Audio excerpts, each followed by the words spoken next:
ugali, pag-ibig, pananampalataya at malinis na pamumuhay. Naway sabayan ninyo ako sa panalangin ito.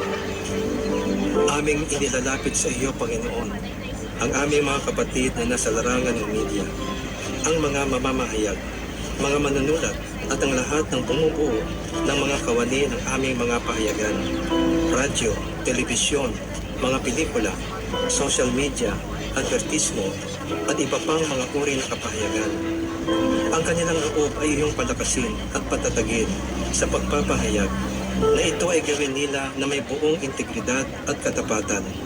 Huwag mo nawang paintulutan ang anumang masasamang salita o impluensya ang lumabas sa kanilang mga kapahayagan, kundi yun lamang makakabuti at makakabigay ng tamang kalinawan para sa mga nakikinig o nakakabasa, lalo na sa aming mga kabataan. Naway ang mga bagay lamang na totoo, kagalang-galang, matuwid, malinis at kapuri-puri ang mangibabaw sa kanilang puso at isipan. Naway laging manaig ang mabubuting alhikain sa aming mga kapatid sa media na palaganapin ang karunungan, katuwiran at katarungan na makakapagpaunlad at makakapagpaisa sa aming bayan. Ipagkaloob mo sa kanilang mga puso ang magandang layunin na gamitin ang iba't ibang uri ng media sa pagtaguyod at pagpapatibay ng pagkakaisa, paggalang sa kapwa sa gitna ng hidwaan at makatarungang pagpapahayag para sa ikauunlad ng sambayanang Pilipino.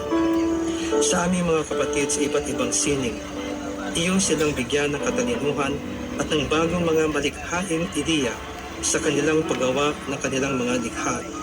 Sa iyong kapangyarihan at karunungan, sila iyong hayaang maging daluyan ng iyong wagas na pagkamalikhain, kahusayan, at totoong pagmamahal at pagmamalasakit para sa kapwa-tao.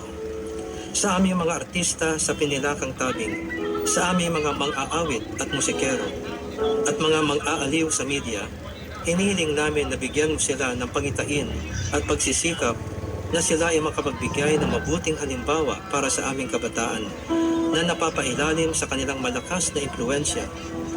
Nawa bigyan mo sila ng tamang mga paninindigan at mahubog sa kanila ang tamang pag-uugali at pagtalima sa iyong mga utos upang mahikayat nila ang aming mga kabataan na mamuhay na marangal at matuwid.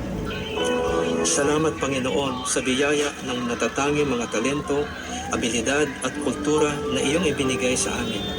Naway aming itong pangalagaan at mapagyaman pa ang aming mga katutubong sining at mabubuting kaugalian. Naway mapanatiling kalugod-lugod sa iyo, O Diyos, at dalangin din namin na ang mga ito ay aming maipamana ng buo sa mga susunod na henerasyon. Sa aming naisin na pagyamanin ang iba't ibang sining na iyong ibiniyaya sa amin, kami, O Diyos, ay iyong bigyan ng kahusayan, katalinuhan, karunungan, pag-unawa at patnubay mula sa iyong banal na Espiritu. Tulad ng halimbawa ni Daniel sa Biblia, iyong marapatin, O Diyos, na kami makapaglingkod sa iyo ng may buong integridad at walang kompromiso sa aming paghahanap buhay, maging sa larangan ng media, ng sining o kahit saan pa. Iyong kaming tulungang maalala at aming isapuso na ikaw ang aming pinaglilingkuran. Pangalawa lamang ang mga namumuno o nangangasiwa sa amin. Iyo kaming paalalahanan sa araw-araw na magtiwala sa iyo at naway aming makamtan ang iyong masaganang pagpapala para sa aming bayan. Maraming salamat, Panginoon, sa iyong pagtugon sa mga dalangin na ito. Sa pangalan ni Jesus. Amen.